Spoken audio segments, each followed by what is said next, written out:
So Ravin, thanks for coming on. I really appreciate you taking the time to have a conversation with me. Would you mind telling us a little bit about yourself before we get started?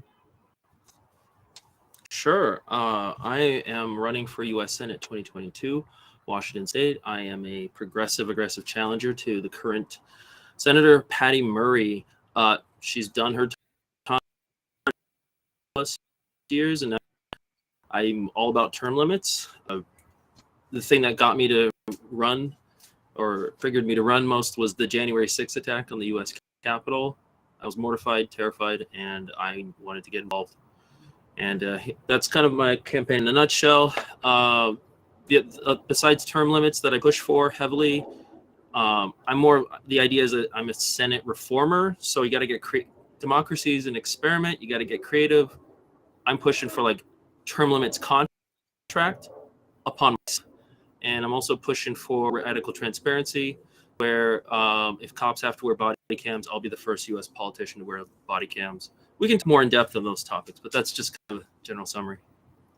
Awesome. So what are your plans? How are you going to actually get the Senate to accept term limits when it seems like they have a vested interest to not have that for, money and power reasons?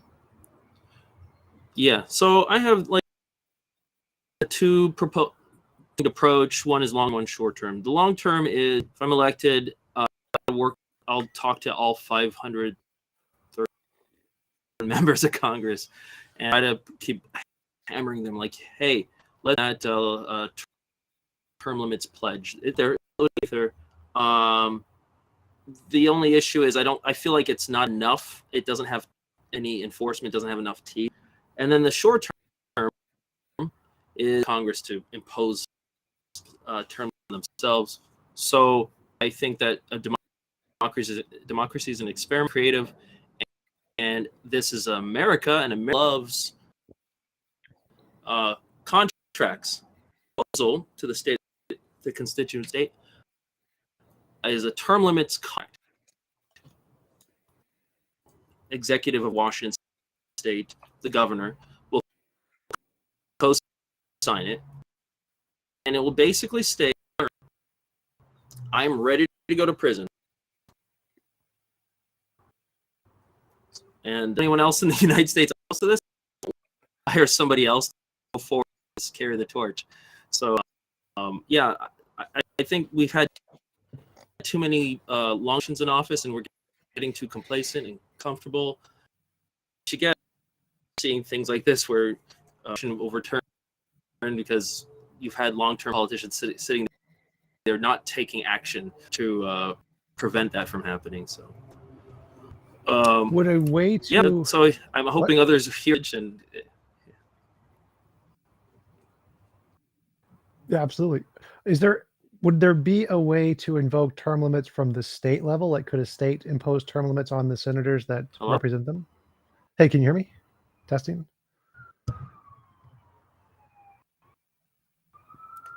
Can you hear me? Testing. Body. Yeah. Connection. Hello? Hey, testing. Can you hear me? Testing. Can you hear me? Testing. You guys in the audience hear me? Just checking. Okay, yeah, I hear you. All right, try turning the graphics down because I think, yeah. Okay, let me lower the... Yeah. Let me go to lower...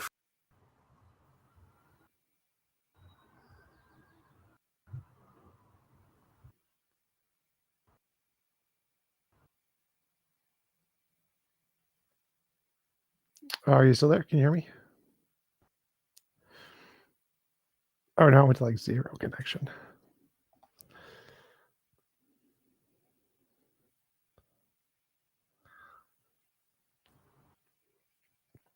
How are you guys doing in the chat?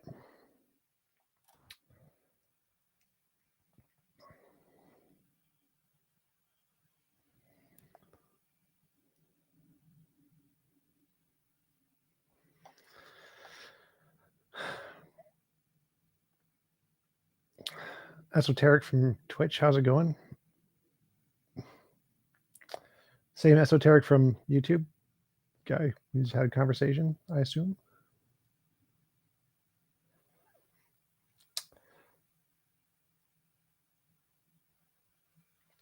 T-Jump for president. That's right. That is correct. Let's see, what do we got? It is streaming to Twitch. That's good. A different Esoteric. Test. I can chat too there.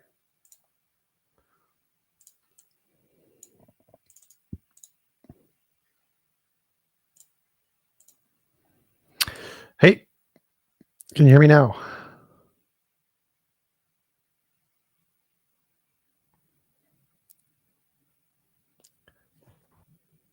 Can you hear me? Testing, testing. 1, 2, 3, 4. Can Hello. you hear me? Hey, could you try turning off the camera and just do audio? That might help. That might lower the bit rate.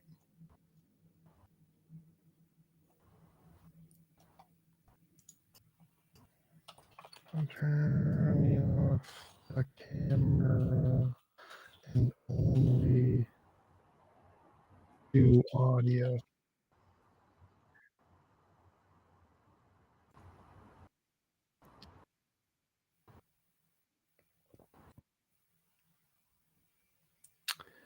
Hey, Ray Rez, how's it going?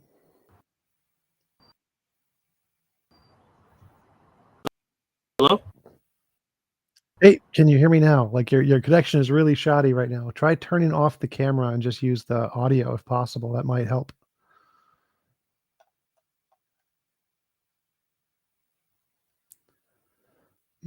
I'll send email.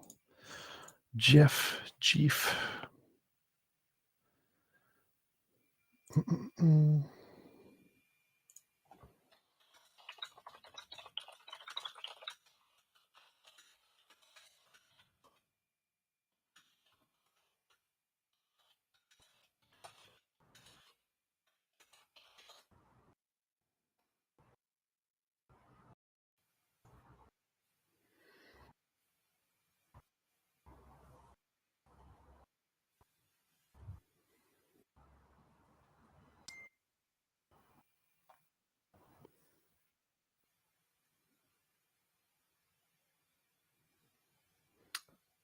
Thanks, Esoteric. Appreciate it. Yeah, I'm gonna try to figure out how to do merch on YouTube. But YouTube only lets me do like 2 different platforms. It doesn't let me do like Amazon or whatever, which kind of sucks.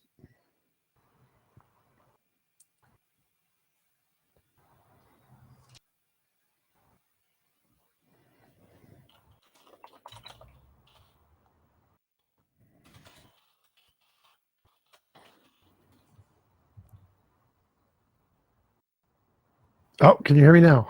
Testing. It's in the yellows.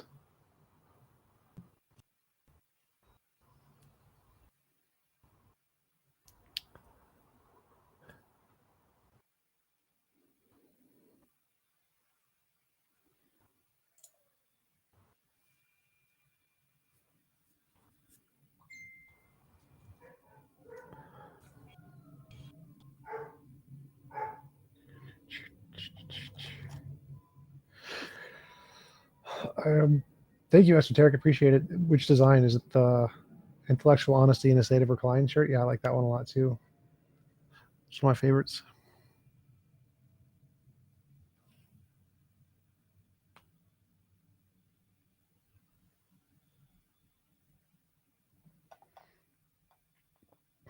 I used to have pictures of those somewhere. Graphics.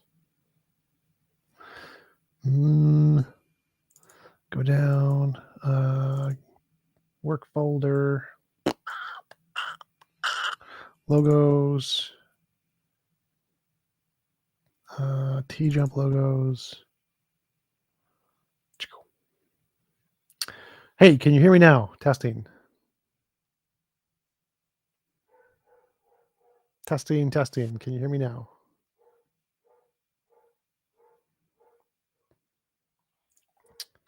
Can you hear I can me? hear you. Yes. Perfect. And I can hear you. And Yes, can hear you perfectly. Yes. Awesome. All right, so we were talking about term limits. I had to close down.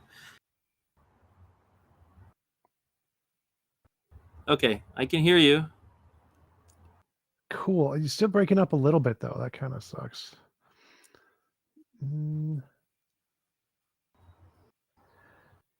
Testing, testing. Can you hear me? Testing.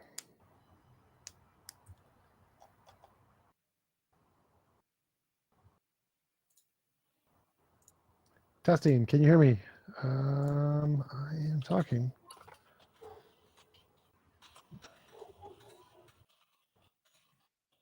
I can hear you.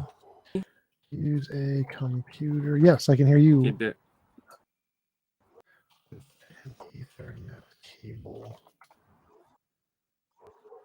okay. It says yellow. Yes.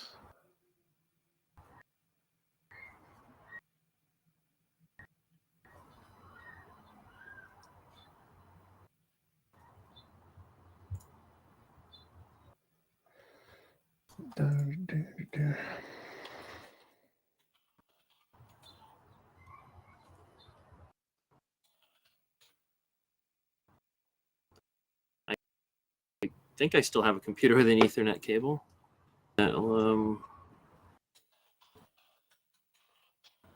Okay.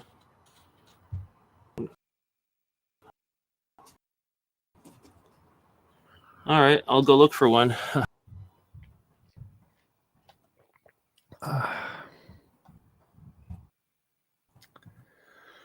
Yep, 3 shows today, Frank. That was first one was Catherine Sterling. Second one was Esoteric.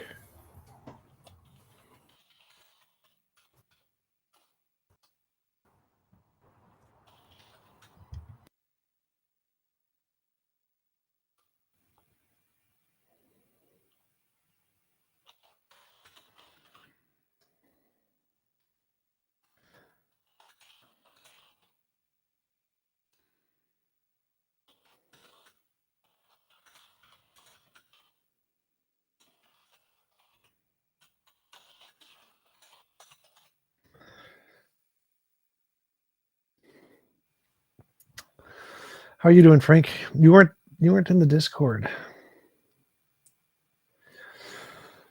So your picture looks really familiar. Are you local?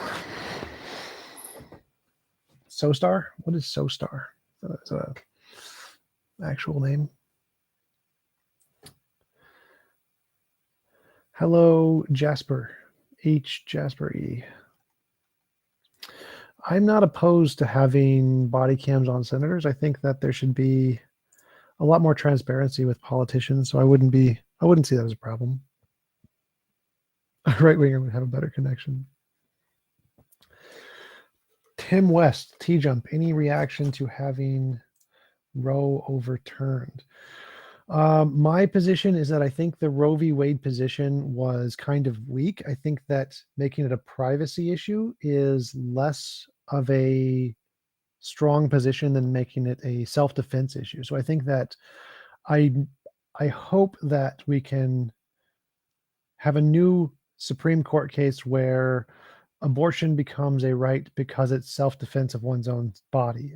It's the amount of physical harm done to the body counts as great bodily harm by every legal definition. And so you should have a right to get an abortion because use of lethal force is justified in cases where you are in risk of great bodily harm. And so I think that would be a stronger position that should be taken in a legal stance rather than simply making it a privacy issue. I think the privacy issue thing was a little weak. So I'm not too bothered by it. I think that we can improve it. And so it's definitely an interesting thing, but I'm not too bothered by it.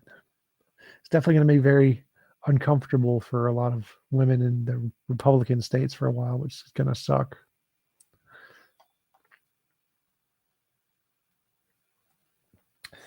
Al Cannon, what is my position on abortion? My position on abortion is I am pro-choice. I think that all consciousness matters. So I think that once the child is conscious, it has value as a person, but it doesn't have the value to use another person's body without their consent. And the same thing applies to the mother and the baby retrospectively. So both entities are conscious, both entities have equal rights, both entities have the right to ask to be removed from the other entity, but neither have the right to ask to remain in the other entity. They neither have the right to use another person's body without your consent.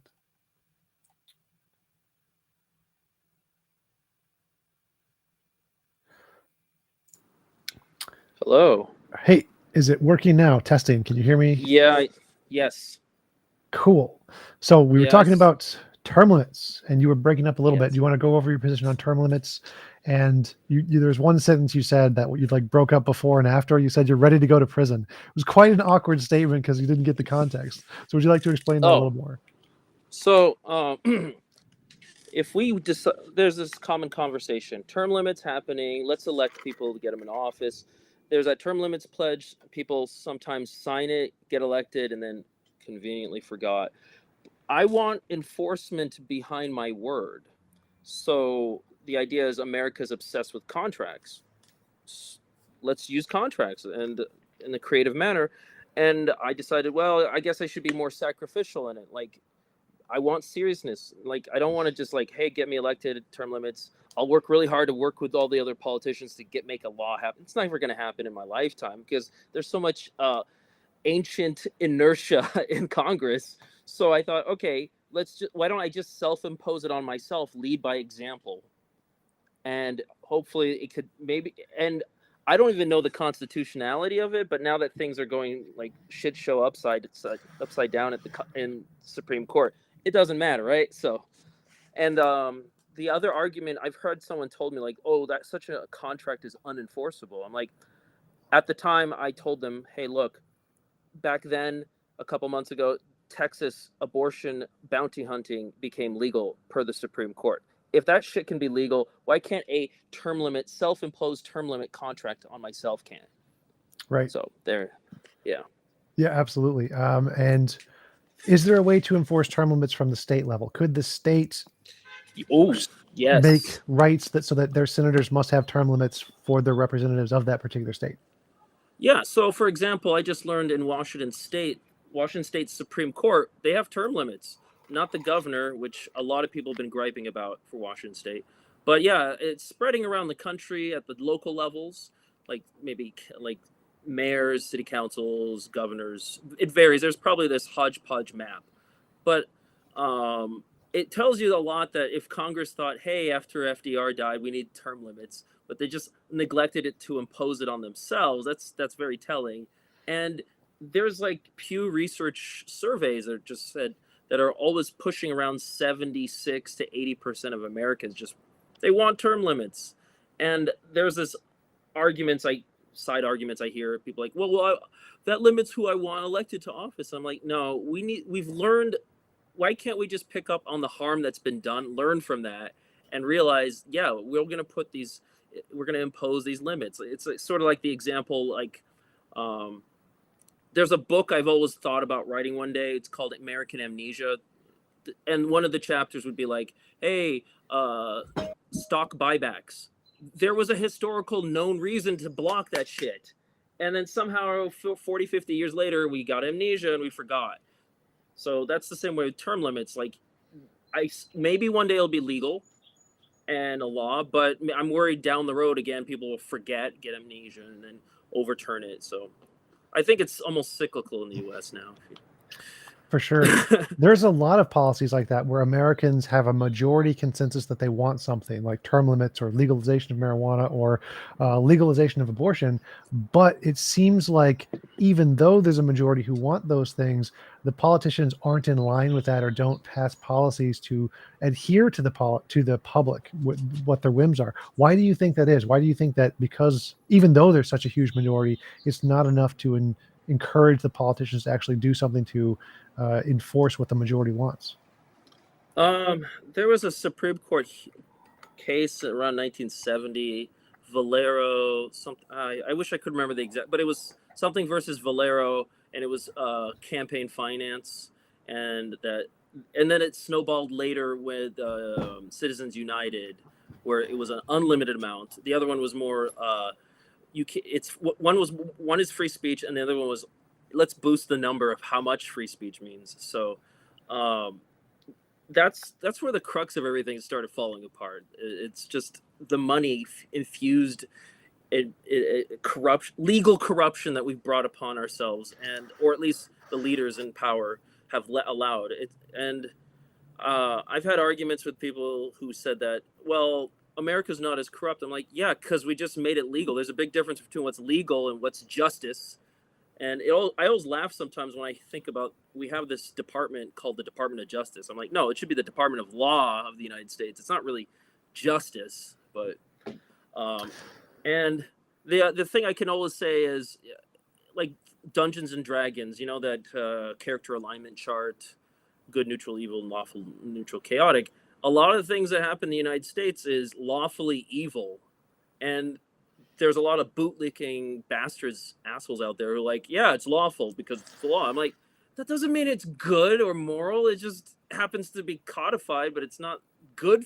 The outcomes aren't coming out very well for most of us. So, Yeah, absolutely. What do you think, if you had the power to do so, what would you do to try to take the money out of politics and make it less corrupt?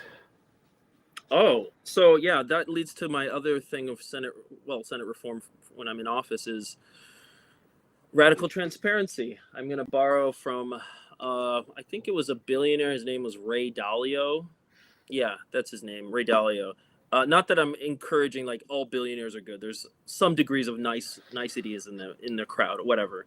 But I was listening to a Freakonomics podcast, and he was talking about how he had something. He practices radical transparency at his investment firm. I forgot the name of it. Clear Bridgewaters or something, Connecticut. I think they have like $100 billion in management. But he did something radical many decades ago. Every private meeting is eliminated. They record, videotape, or audio record, and then archived it. And that means anyone at the company can go and listen into the meeting. No more hearsay, no more rumors, no more backdoor shit going on.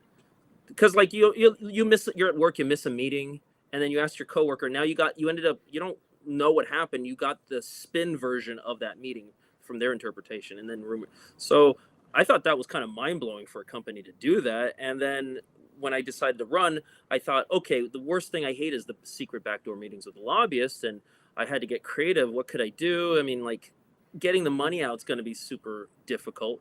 But what I could think is, let's just bring more sunlight to the meetings. And I just remembered at the time I was kind of thinking about running, we were going through the George Floyd protests and how that was live recorded, and that made a big impact in the world. So oh, that's my son. He's hi. Okay. So I thought, okay, why don't, if cops already have to wear body cams and record, then I don't see any. I started looking for other politicians who were going to do that, and I couldn't find anywhere in the U.S. So I just said, "Hey, I'll be the first. Let's just do it. I want to see where this crazy stuff takes us. This crazy shit. It's like, so again, I'm not going to be able to. You may have heard on the internet, I'm the politician who wants all senators to do it. Yeah, I would like. That's not going to happen. But I could lead by example by being the first, and maybe it becomes a trend.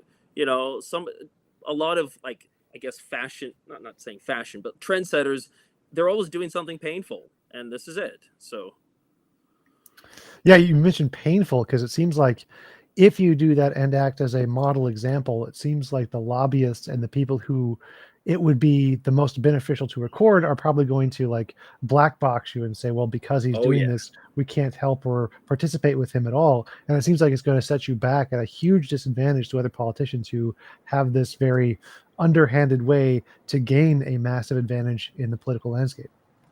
yeah, the money infused, but that the lobbyists carry, I want to make their lives difficult. And the idea of this, I've already started hearing rumors around K Street in DC that they're kind of like hearing what I'm proposing, but I don't think they're spending money against me on that. But the idea is that, hey, if they're not comfortable talking to me live recorded, they can go pound sand. And I think the constituents of Washington State would love that. Patty Murray, our current senator, again, I'm not trying to badmouth that she's been one of the most progressive voters in Washington, in the Senate. I'll grant you that. But the term limits we need, and her day-to-day activities, I don't know who's talking to her. I'm kind of curious. Like, I kind of have this inspirational idea that live streaming, recording, meeting all lobbyists, and putting it on OnlyFans or YouTube, whatever platform is available that reaches the most people. The idea is that there in the modern age, we have this thing where people are live streaming their day-to-day doldrums, their daily lives, and it's like kind of boring to me sometimes seeing somebody just, I'm going to go to the coffee shop and get a coffee. No, I would rather see Patty Murray like live streaming, hey, I'm going to go have a meeting with this lobbyist. Let's sit down, let's talk. Like if she was more transparent about it, I'll be like, yeah, I don't need to run. She's doing it, but she's entrenched. She's been there for decades, 30 years. Since I was like in middle school, like 1991, 92. It's like, yeah. And just to note, my campaign, I started getting like people from like Texas finding out about my campaign and begging me, please come and fucking run for senator in Texas. And I'm like, you think I want to run against Patty Murray? No, I want to run against like a real hardcore asshole who's in power, and that's Ted Cruz. I would love to take him on, but unfortunately, I live in Seattle. You know, yeah. So, yeah. So I would all be for a C-SPAN of lobbyist meetings. That would be really interesting. Definitely a lot of people that could watch that and do the work. But how exactly would you accomplish that? Because to me, it seems like the amount of incentive that politicians have to not do that is so great, and there isn't any consequence because of like the two-party system we have, where it's not really voting for the best candidate, it's voting for the other guy who isn't as terrible as that guy. You don't really have to be transparent. You don't have to be a model citizen. You don't have to be a leader or progressive in certain ways. You just have to be good enough. And so there's no real incentive for politicians to adopt these kinds of policies. They just have to be not the super bad guy, and then that's fine. I understand. I said this is totally experimental. I tired of, because you either vote for what's been the standard practice, secret backdoor meetings, or hey, I'm here to go reform the Senate and I'm going to do it my way. If some lobbyists are going to have a hard time talking to me, I guess I'm just going to have to accept the results of that. But it doesn't mean it's going to stop me from pushing progressive legislature or coordinating with other senators. I also wanted to point out, it's not just me wearing the body cam, live streaming it on OnlyFans, YouTube, whatever. I had a friend who worked on Capitol Hill, and he said you need to extend it to your staff. So, for example, Patty Murray gets $3 million a year, approximately $3+ million, for her like maybe a maximum 30 staff members, and they do negotiations, secret backdoor lunches, and hallway handshakes. That blew my mind. I didn't know that was going on. And he's like, yeah, so if I'm in office, it's not just me. It's going to be my staff. And if the staff members don't like it, they can go work for somebody else on the Hill. Oh, by the way, I do support the Capitol Hill employees trying to unionize, which is weird because there's a lot of Democrat left-leaning folks who are not supporting them. And it's like, what the hell? This is your underlings, your staff members, and you don't even want them to unionize. But you're like willing to go on TV and like, hey, Amazon, hey, Starbucks, yeah. So that's weird. Yeah, I think another real big benefit of being able to record or have body cams of politicians is to make it public just how much time they spend fundraising instead of like doing their jobs. Because I've heard that the numbers are as high as like 50% or more, where lower level politicians have to spend that much time fundraising for their PACs and the Democratic National Convention and all these different groups, rather than actually researching the issues and trying to figure out what's best for the nation. Yeah, I remember there was a John Oliver episode about fundraising, and that's where I learned about as high as 40, 55%, not day to day, but like on a bizarre scheduled routine. They could be sitting in this dank cubicle in DC calling the wealthiest contributors or donors, and it's like, well, great, now you're just they know who to cater to because they attract the money. But it's like I'm already like committed to the idea that if I get elected, and I know I'll be this rogue Democrat character in the party, where I'm like, yeah, I don't do phone banking. I don't I don't care. I mean, I've had thought about it. Like if it's some kind of like another radical, more reform than me, somebody running in another office. Yeah, I'll go endorse him like Bernie AOC. But like if it's just a average like out of the box Democrat. I'm like, no, I'm not going to be phone banking. I don't care. And I don't expect them to do it for me either. That's kind of the like. I know there's a lot of.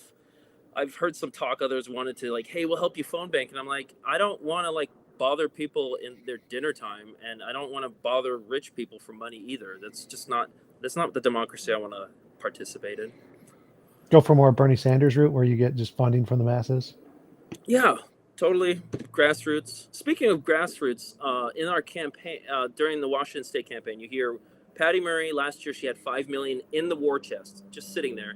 She now boosted it to 10 million, and then her right wing counterpart on the east side of Washington State, I forget her name, but I call her Karen. She looks like a Fox News anchor. Anyways,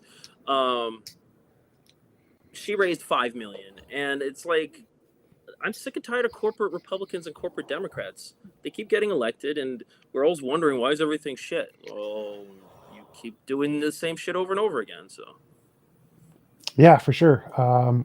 Why do you think that happens? Because from my perspective, it seems like the phone banking is a way to get all of the other people who are like lower than you to work for you for free money, and then that money can then be divvied up to their platforms. And if they don't get that, well, then there's no way they can get elected, because it seems like advertising is pretty much the majority way you get votes. People listen to advertising. They're not really looking at your platform. They don't really look at your values. They just look at the advertising, and that's how they make their decisions, especially in smaller elections. Yeah, I was heartbroken when was it Russ Feingold? Yeah, Russ Feingold Act was like, I think, did the Supreme Court overturn it? Yeah, something like that. Or was it the McCain Feingold? Whatever. The point was that Congress actually tried.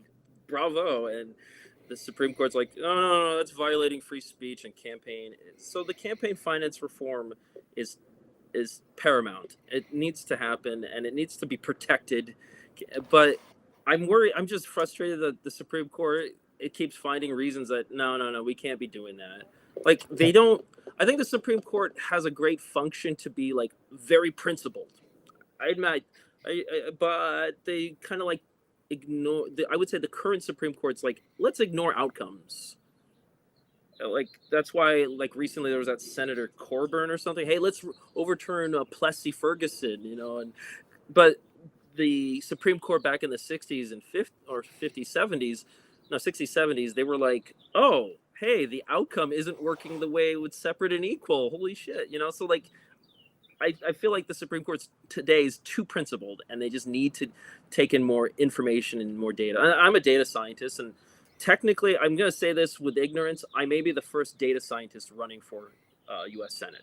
I'm willing to be contradicted. That's fine, but I'm making that claim now until somebody proves me otherwise, because I actually went searching. Like I spent some time Googling, and I went to like Ballotpedia and did some character searches. I couldn't find U.S. Senate and data scientists in the same article. So yeah, I totally agree. I think that the Supreme Court should take into account the effects of a law, and if the law is having an effect in modern society that would contradict its intended purpose back in the day, then that's a good reason to not uphold it in the modern society, and it should be reinterpreted to fit how our society works. A growing society. Yeah, I totally agree. Yeah. I just, it's sort of like, can you imagine just being so principled that you just don't care about the outcomes? Like in the Bible, it said you can't eat fish, so no one can eat fish. It doesn't matter if you starve to death. Oh yeah. All these food restrictions of different religions, and I thought, back then they didn't discover refrigeration, so they had a point. Yep. We've moved beyond that. Go enjoy the pork and fish. Don't be like stingy. Like what? Like, but If they restrict what they do to themselves, that's fine. It's when they impose it on others, and that's why we have this whole abortion problem overturning. They want to impose their views on other people. Um, I was just reminded about there was a phrasing from one of the Freakonomics guys, Stephen Levitt, the professor at University of Chicago, and his abortion paper about impact of abortion and crime, and it was like averaged about 40%, and that's why Giuliani was taking all that shit credit in the 90s. But he didn't do shit because abortion was legalized in 70 with Roe v. Wade. But the term is, by allowing safe and affordable access to abortion, you lead to the optimization of motherhood. And it's these women who either they were too young, weren't ready, and then later they're ready, and their baby will have a better outcome. But it's hard to get that through people. And having a child is really, really expensive. And if you have a child when you're not ready, that puts you at a disproportionate rate into poverty, and poverty is a direct link to crime. And so having a child at an inconvenient time can disproportionately increase the chance of not only the mother, but also the entire family be more likely to be affected by criminals or become criminals. Yeah, the cycle. And it's sometimes I'm worried if that cycle was intentional or unintentional, but the way the lascivious ways things have been going, it's like I think they're doing it intentionally, and they know the consequences, and they just don't give a fuck. And and the other thing with the abortion debate is just we need to keep people's opinions out of the examination room. It's a private medical situation between a woman and her doctor, no exceptions. I am kind of reminded of a joke I heard many years ago where it goes like this. Is not my statement, but I'm gonna reflect it. It says something like this: I'm pro-death. I'm for private abortions and public executions. I was like, okay, that's consistent. That's a consistent political view. I don't agree with 100%, but the point is, like, they said I'm pro-death. Yeah, there seems to be a lot of those contradicting values, like in the Republican Party, where they're pro-life, where they think that you're not allowed to get abortion, but they're anti any kind of child support and mother support after the baby's born. So it's like, we wanted you to have the baby, but then we don't want it to have a great life after that. The social safety net. No. It's a foreign concept, and no, it's not a foreign concept. After World War II, we did the GI Bill and other before that, I guess the Great Depression, Social Security. So it's almost like we have to hit the wall on like really terrible situations like the Great Depression or the Great World War II, where we decide, we should do some social benefits. So is that what it takes? Like we have to have reality hit us so hard that we now need to, and I don't want it to go to that point. Like that's a lot of suffering we could avoid. But yeah. I did have a question, because I have a very hot take on the abortion thing. Like, I think the Roe v. Wade stance on the private medical position is kind of weak. I would actually think that a better position would be that abortion should be a right because it's a self-defense issue. The damage done to the body through a natural pregnancy qualifies as great bodily harm from a legal standpoint. Permanent scarring, permanent disfigurement, prolonged suffering, a very high amount of pain during certain parts of it. It seems to me like abortion should be a human right because of the self-defense issue, which would be a stronger position than the private medical issue. And so a part of me is like, well, now that the Roe v. Wade's been overturned, maybe we can replace this with the stronger legal justification of self-defense, because it is self-defense in many different countries, many different states. Oh, really? Okay. I've heard the argument. I never seen it implemented in other countries, so that's pretty cool. That's actually much stronger than just being a private medical situation.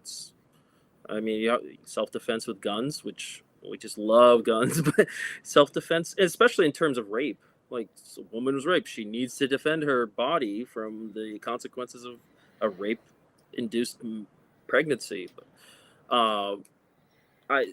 It always frustrates me when you hear that there's these people who are the products of a rape situation, and then they become super pro-life once they hear about it. And it's like, I haven't met someone who's or heard of anyone who's like, hey, I was the product of a rape situation and I'm pro birth, pro abortion, because it's like it's the irony is there because it's like they could say, oh, then I wouldn't exist, but then this is not a existential crisis question that they should be posing themselves. They should be worried about the rights of others and how that they will function in the society.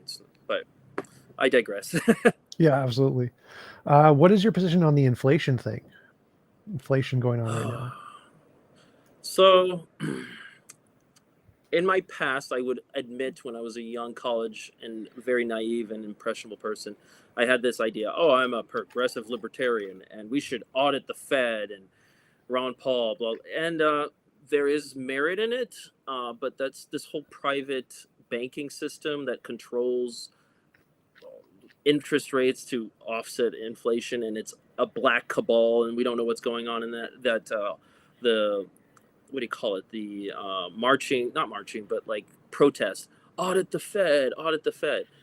I want to extend that idea now that I'm older and more wiser about the economy, especially like what is the biggest portion of American spending. It's the for non-discretional budget spending is the Department of Defense, and I propose on the notion that, or on the fact that the Department of Defense has never once been audited since 1950.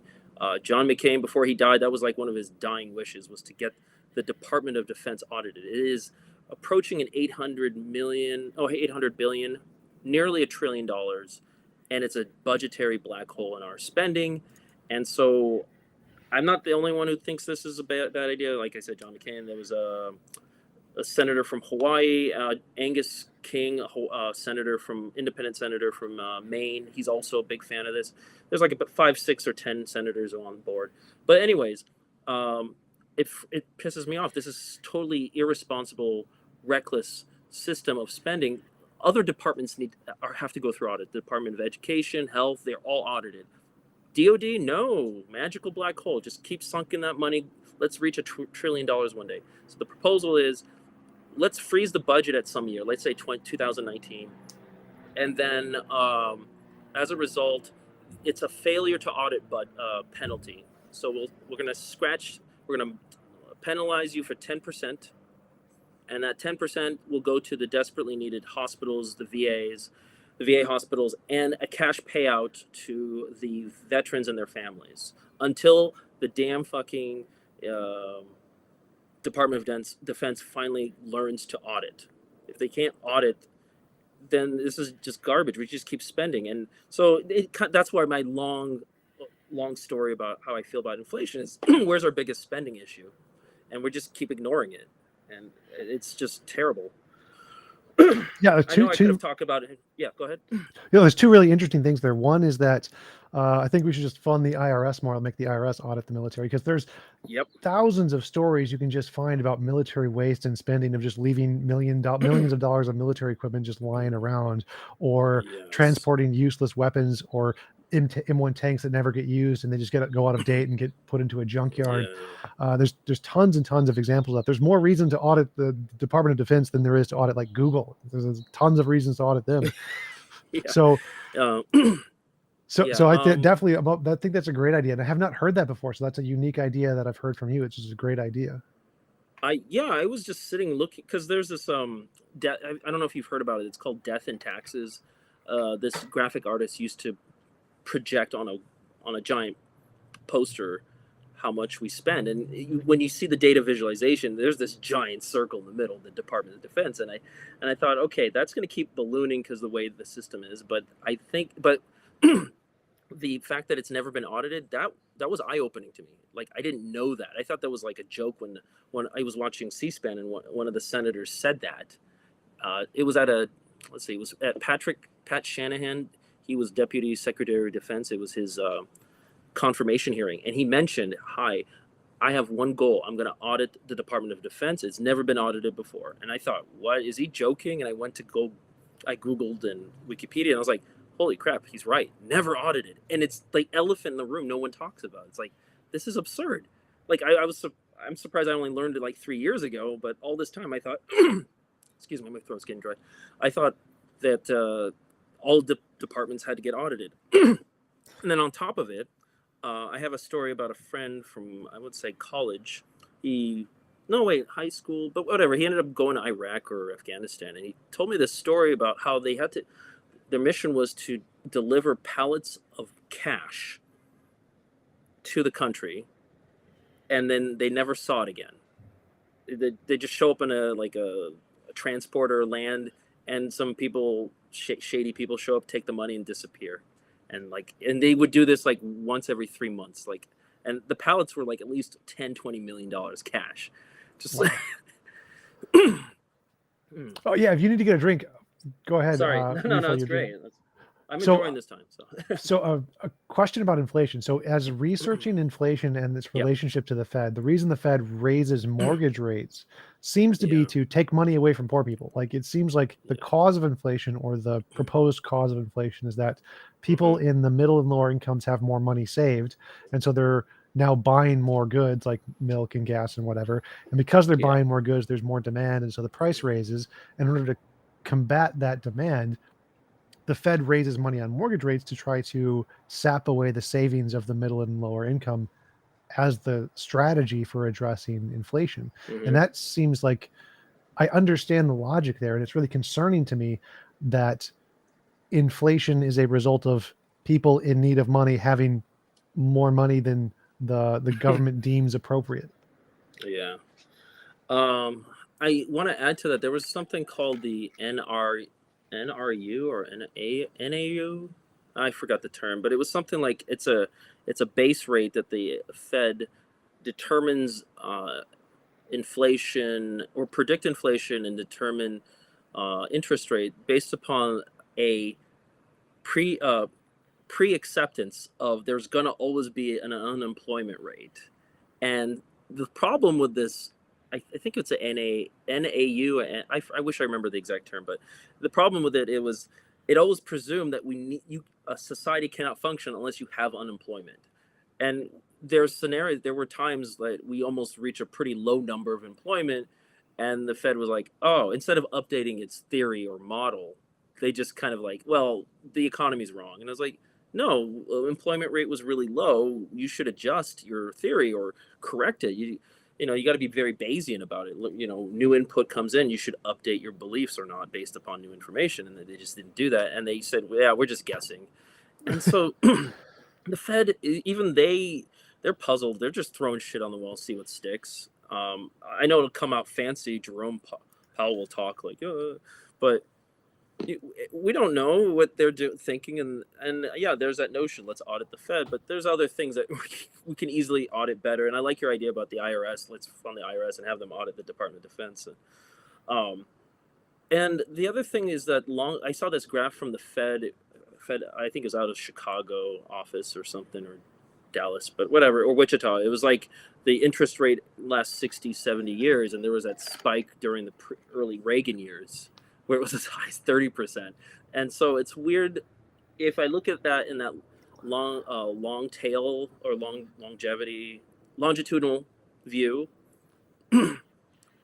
we're at like really record lows interest rate, and we're like, oh, it went up like a 0.1%, and everyone's crying. And I was like, maybe I'm feeling old. I mean, I wasn't old enough to experience the 30% in the 80s, but like, you got to look at the whole big picture. Like, it goes up a little. Yeah, I know the stock market people who are like day traders and sitting around crying about it, but it's like, yeah, and it does infect average people and their buying capabilities. But I'm not trying to say, hey, don't complain. Things were worse back then. I wish the conversation would be more, again, longitudinal. Talk about like, okay, it's going to go up. We're going to feel a little pain. I hope it's not going to drastically kill off of millions of Americans just going up 1/10% or something. But For sure. What do you feel about the filibuster? Think we should get rid of it? oh, there's so many things that need to go. And yeah, we got to kill that damn fucking filibuster. And I'm sick of this argument. It's like, oh, maybe people who didn't do their research, oh, they just assume it's always been there. I'm like, no, it was introduced like 1888 or so. I don't know. Whatever. I wish I knew what was the context of the time that needed the filibuster to come in.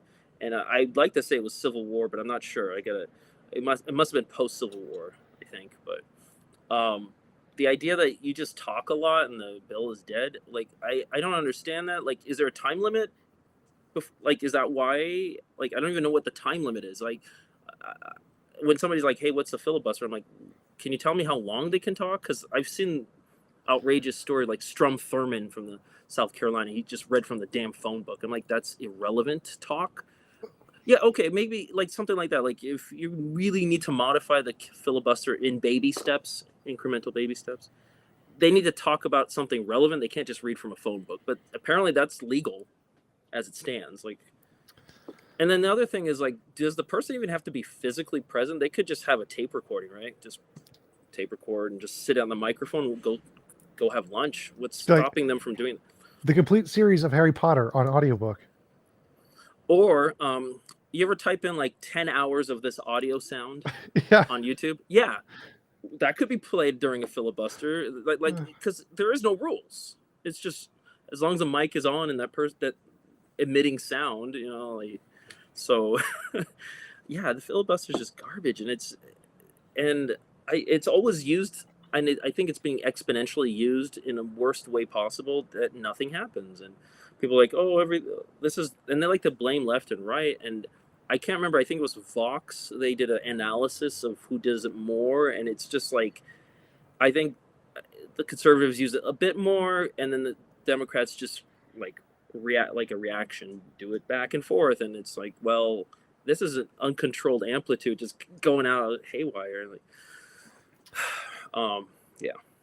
yeah, it seems like the filibuster is actually used as a way to incentivize omnibus bills. So we stop all of the different things of occurring in the year, so it all gets crammed in at the end of the year when people must accept it or the government's going to fail. And so you can just start putting in all the different things you want to get done and not have to really debate the issues anymore, because they don't have time to read the papers. Senators don't have time to go through these tens of thousands of papers of an omnibus bill, and they have to pass it. And so you can get a lot of junk crammed in there because they don't really have any other option. I was dealing with some folks when it comes to like last minute spending for budgets that's been permitted. I remember hearing something in the Department of Defense is like, oh, you need to spend all this money. Like if a team did a great job, got the job done, but they had like an extra slush of money, then they're incentivized to spend it, because if they underspend, it's a perverse incentive, because whoever's dispensing the money to Congress, they'll think, oh, well, we'll just give them a smaller budget next year. So they're like, no, we got to keep using it. So yeah, like I said, it's a perverse incentive system where like they should be rewarded that they didn't spend that much. And I know there's that argument, oh, free market capitalism will solve that. I'm like, yeah, we are doing that. There's quite a tight marriage already. This is what you're getting now with the military industrial complex. And so, perverse incentives need to be taken out of contracts, and I don't, especially force spending at the last minute, like this omnibus stuff. Yeah. And then also, we also, beside killing the filibuster, we got to kill gerrymandering. Yeah, for sure, definitely. How do you think we should kill gerrymandering? What would be your proposed solution to an alternative basis of drawing political lines? Cool. I get to throw in my data scientist expertise on this. So there's already a collection of a conversation out there in the data science world, and people have already coded it, and they've made the code open source, especially like in Python. And they do this called Voronoi diagrams, where the idea is you initially throw 10 dots in a region, and then let it iterate 1,000,000 times. And then the borders, you could see it evolve over time, and then it reaches a steady state, and then boom, you've divided the population. And that's it. And it's open source. The code's already out there, so there's almost no work to do. And it frustrates me. Washington State just did redistricting right now. And I was watching the process, and it's like, still with a pencil and pen, somebody draw. I was like, you gotta be fucking kidding me. No, this is bullshit. Just go do a Voronoi diagram exercise and extrapolate from that. There's no excuse. And I love the way the borders, they wiggle and then they evolve and then they reach a steady state, and then anyone could take that code and go run it and just to verify if they're going to reach similar borders. And of course it'll cut across weird, it cuts into nice beautiful geometric circles by default, but it may cut some neighborhoods. So what? That's fine. Like, at least it's going to be fair, and the code's open source. Like, who's going to scream against that? Oh yeah, the corporate Republicans, Democrats, who have the interest of trying to screw each other through gerrymandering. So yeah, for sure. What do you think about good policies that the government has passed? What are some, because we've talked about lots of crappy ones that we want to get rid of. What are some good things that we want to try and reinforce? I think that may be the hardest question. I've got all a list of my issues here. They're all like, these are my list of grievances. Now I got to find a good one. Oh man. Okay. Something happened recently, and it was I'm going to make a video about it, but I proposed that for the tech workers, they need to have more rights, not more rights. The tech world is very abusive, and so they're not unionized, and maybe someday they will. But like COVID and work from home, I felt like abuse of corporations were like, oh, we're going to spy on you, and I know that there's agreement that you signed away some rights, but come on, turning on the webcam and taking pictures of people at work, if they're productive, you shouldn't be spying on them. That's straight up. So working on that idea, one of the tech ideas for that's recently good that happened was former Fox News Gretchen Carson. I think that's her name. She's one of the the three bombshells that sued Richard Murdoch for sexual, and she lobbied, I get this, but she lobbied to get this law passed earlier this year. It was kind of under the radar because there was so much garbage happening lately. Remove the forced arbitration clause for sexual harassment in employment contracts. I don't think that's enough. I kind of want, again, expanding tech workers' rights, or any workers' rights, remove the forced arbitration clause on employment contracts entirely, because this wasn't a thing until the early 90s. Before that, people just had they work, but the forced arbitration was some smart lawyer in Silicon Valley hey, we could do this for everything, and it just went viral, and now it's norm. But I'm before it wasn't a thing. People should be able to for the malfeasances that a company goes through, they should be sued if an employer has the evidence and the time to go sue them. Not this, oh, you signed away your rights, you can't sue. Yeah, for sure. A couple examples I think are the EITC, the Earned Income Tax Credit. I think it's one of the most beneficial policies that America has implemented. I'm definitely for expanding that. What are your thoughts? This the result. This reflects from the COVID, right? If I remember correctly. I think it was before to help COVID. stabilize them. I think the Earned Income Tax Credit, I think, is from before COVID, where it was any low-income worker who earns under $5,000 gets their income doubled by the government. Oh, okay. That sounds fine. The lower earners are struggling as it is. So yeah, I don't have a problem with that. That's a pretty good one.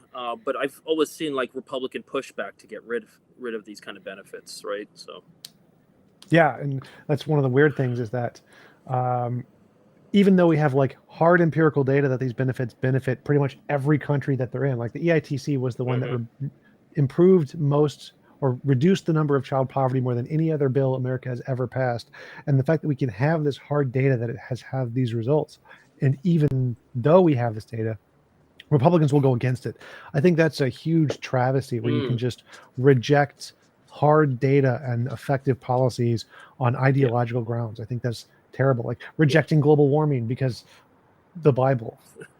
Oh, so related to this, rejecting data, or the problematic behavior of rejecting data, is a fundamental problem with Congress is the lack of STEM representation in Congress. I'm not the first to bring this up. I think it was Neil deGrasse Tyson really hammered it hard. He did an interview, or at least a group discussion on Bill Maher's Real Time 11 years ago. And this is a video. It was a video that just is rent free in my head, where he said, look at the composition of Congress. It's always business. No, it's like law, business, law, business, law, business. It's like, where's the engineers? Where are the scientists? Where are the teachers? Where are the artists? Where's the rest of life represented in Congress? And he's saying, and he focused more on the STEM part, is like, if you have a lack of STEM people in Congress, and if I remember correctly, according to this one super PAC, I don't really like super PACs, but this one's pretty cool. The 314, Action 314 super PAC, they focused on getting more STEM people into Congress. Mark Kelly from Arizona, he was one of their biggest endorsed candidates. They said that since 2016, only like 13 members of 800 people who went through Congress had a STEM degree. And this explains the problem. Like, you have so many people with law degrees, and remember, law is all about debating either side. You need to be able to defend your client, regardless if you believe it or not, or the evidence agrees with you. And so that's where rejection of data is a huge problem with Congress. That's why we can have it. That's why Congress, it looks like, oh, we can have a debate about healthcare and climate change. No, because a certain segment of the population in the Congress is overrepresented by lawyers who are just there to debate. They don't view or value data or information. And again, this is why I kept saying, like, it's important to have people who have, like, the term is Bayesian thinking, where if new information, all beliefs needs to be challenged with new information, and you need to be able to update your beliefs based upon better information. Update your priors. Yeah, that's it. For sure, I totally agree. What else? Do you have any other really good policies that you're a fan of? Things we're working on, things we are close to passing? I got a funny one. So when I started my campaign, and I made most of my videos on TikTok, and I'm anti-QAnon, and I copy the videos from TikTok because TikTok is the easiest platform to make videos.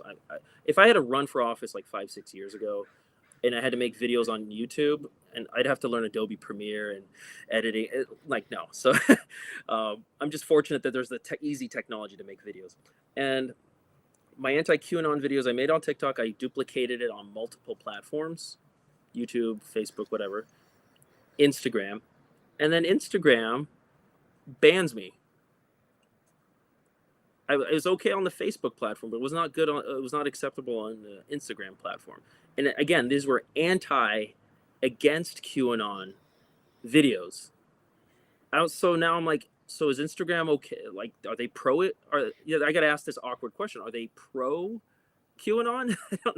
So, but yeah, that was very so awkward. I called them out on Twitter, but they just didn't. Twitter's full of noise. Nobody heard. So yeah, that's just if anyone from Instagram hears this, I'm like, what's your deal? I don't fucking get you. I don't even like your platform, to be honest. But anyways, the other thing that's awkward that happened in my campaign, I made one video I was having a shower thought one day. Hey, United States is centralized government, and the Bitcoin or cryptocurrency is a decentralized. Okay, so centralized, decentralized, and yet you have a government, the United States government, trying to tax or collect tax on a decentralized product. And I remember the reason I had that shower thought, it was around tax time, and I'm doing my TurboTax, which I fucking hate those guys, the tax software lobbyists. But anyways, the point is, taxes should be free for everybody. Just have the government do you and send you a bill, just like every other civilized country. Yes. Well, anyways, it just bothered me. Like, there was a new section that just popped up 2-3 years ago on TurboTax, crypto, and I was like, what? That doesn't make any sense. Fundamentally, the idea of a centralized government trying to tax a decentralized currency, I was like, that's at odds. So I made the video. It says, look, U.S. government, you shouldn't be allowed to tax crypto unless you go out and mint it yourself. It's a free market. Go fucking mint it yourself and go tax that. But don't be taxing stuff that you don't have control over like that. I don't know. I'm not a Bitcoin enthusiast. It was just the fundamental idea just kind of bothered me. So I posted that like in January, February. And then a month later, there was another guy, he's running for U.S. Senate. And he's very honest, but he's very fringe, but he decided to say, I'm going to be a single issues candidate for U.S. Senate. I want us to not tax crypto. And then he went a step further. I want to replace the US dollar with crypto. And I was like, and then he went viral all over the internet for like a month. And I kept going on the internet trying to tell people, hey, I was the first one who came up with the idea of not taxing crypto. But people didn't care. They're just like, Yep. that was a surreal experience. I was like, but I won't go as far as like we should replace the US dollar. Not that I'm a huge fan of the US dollar. I just like crypto's its own thing. Let it go evolve in its own ecosystem. I mean, whatever. Yeah, too volatile. I wouldn't say it's as reliable enough to be trustworthy yet. Yeah. I do have a random question. So about the taxes Sure. thing, I was thinking, is it possible to start a private company that can appeal to the government or somehow get rights from senators of local states to bypass TurboTax? So, for example, we start a private company that takes down people's names. We send it to the government. They do all the taxes, and we send them the bill. And it's done. So we don't. If it's a private company, then we don't need legislation for it. Would that be possible? So there's actually a video I want to make about guns that's related to what you're doing. You just suggested a private company stepping in. So there's the national. I'm sorry to go off topic, but it's very similar parallel. You'll see in a second.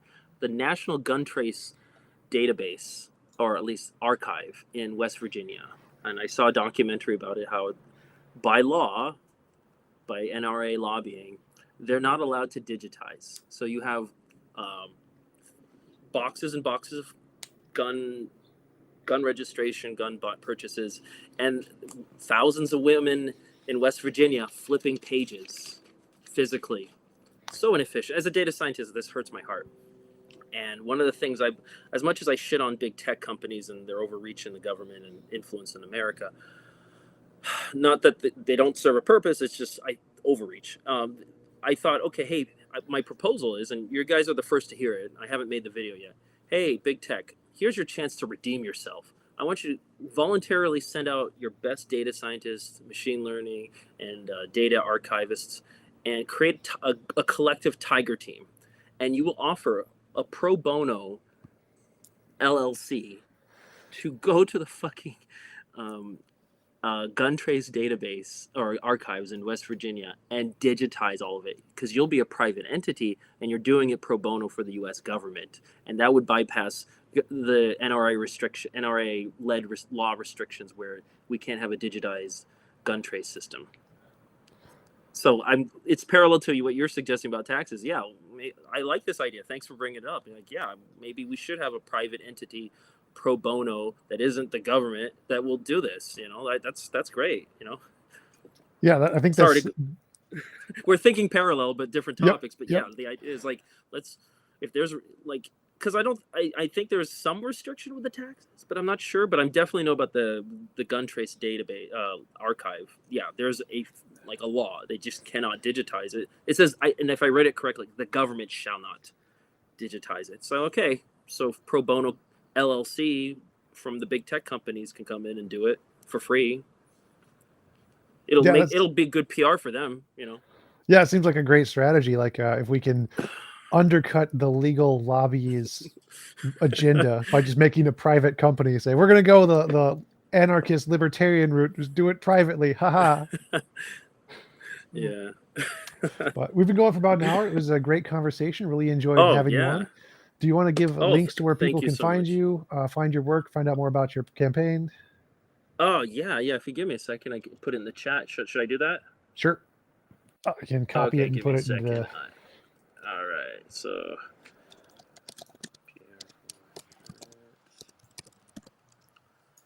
Okay, I'll put the main page, copy, and then I will also link... Where's the chat?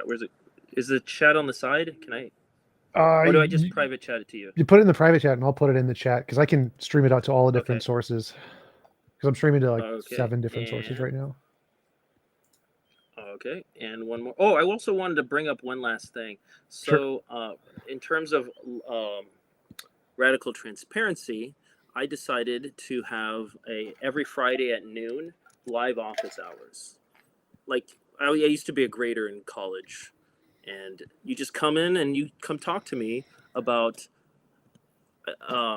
any dirt you find about me on the internet. It was mostly for journalists, because I imagine I was going to have an interview with journalists, and let's say we're talking about climate change. Okay. And then they said, oh, by the way, we found this dirt about you on the internet. I'll say, fantastic, great. This is all part of radical transparency. Every noon, Friday, come to my live office hours. Whatever dirt you find about me, I'll talk about it. I'm not going to deny it. I'm just going to own up to it. So that's like what, every Friday at town noon. hall, like a town hall every Friday, essentially. Yeah, it's on my website. It's on the top. I can put the link. It's just like a fireside chat, but it's mostly focused on. I mean, you can come and talk politics with me there. That's cool. I don't mind. But the main point of that live office hours is if somebody's really want to dig up dirt about me, and they can come and join the Zoom, and we'll just talk. The reason I came up with this is the idea of cancel culture. So when I decided to run for office, I got this stern warning, like, don't run for office. They're going to dig up skeletons about you. And I said, and I was this close to purging my social medias before running. And then I said, no, wait, I believe in radical transparency. I want this. So this is out there for the public. Go ahead. If you find a rumor or dirty shit about me, fine, bring it to my live office hours. Yeah, So I think we should. I guess it's an open challenge. I think that we should be much more transparent about that and less hostile about those kinds of things. I think it should be more about your current position and your current standpoint, and the fact that you made a mistake while you were drunk in college or whatever shouldn't really have that much of an impact as it does. Right. We have a super chat question from the Captain Morton. What is your view on a flat tax, say 10% of all U.S. currency transactions over $1,000? Oh, is this like the consumption flat tax? Then you run into this issue of imagining wealthy folks who just don't spend a lot of money. They just accumulate wealth, for stocks or owning property, and that doesn't. I'm not saying I'm like a huge fan of taxing it, but it's just like you're only taxing the consumers. That's not. And if you look into the giant collection of all available revenue, you're just like trying to collect. It's sort of like the way I describe it. You're only trying to collect as much information from a hard drive just on the tiny, the tiny text files, when you should be going after the large MP4 files or something. So yeah, it's the idea is noble, and it'd be great if people were spending like crazy, but it's like the spending isn't as big as people think it is. It's really the generated wealth and hoarding. Oh, and then tax loopholes. Like, I like what you said earlier, TJ Jump, where hey, we could refund the IRS, and they could go after those, eliminate those tax loopholes. It's like, why not? I can't remember. I think it was a historian, Rutger Bergen. He was the guy who went to Davos and made everyone look like stupid taxes. Yeah. And he's like, America's got the greatest military in the world, and we can't go after tax loopholes. Like, we've got the force. Like, we just don't want to. It's not like, so yeah. Yeah, absolutely. I totally agree. Again, it was really great having you on. I really enjoyed it, and I'm totally for put politician videos on OnlyFans, because I love that you mentioned OnlyFans. I thought that was hilarious. Like, yeah, I mean, I'm ready to do it. I won't be nude. I'm sorry to disappoint you. Like, my hopes and dreams are ruined. No.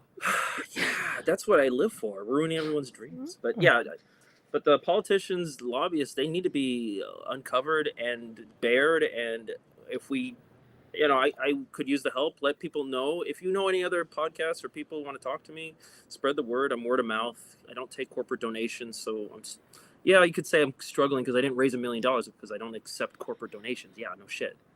It's a circular logic thing, but. Awesome. Yeah, I will reach out. I'm here to push the needle. I'm here to push the needle. Awesome. I'll reach out to my friends on Twitch who are big into politics. I know a few guys who have some 20,000 something Twitch streams who might want to have you on. So thanks again for coming on. Really appreciate it. And I hope you have a wonderful day.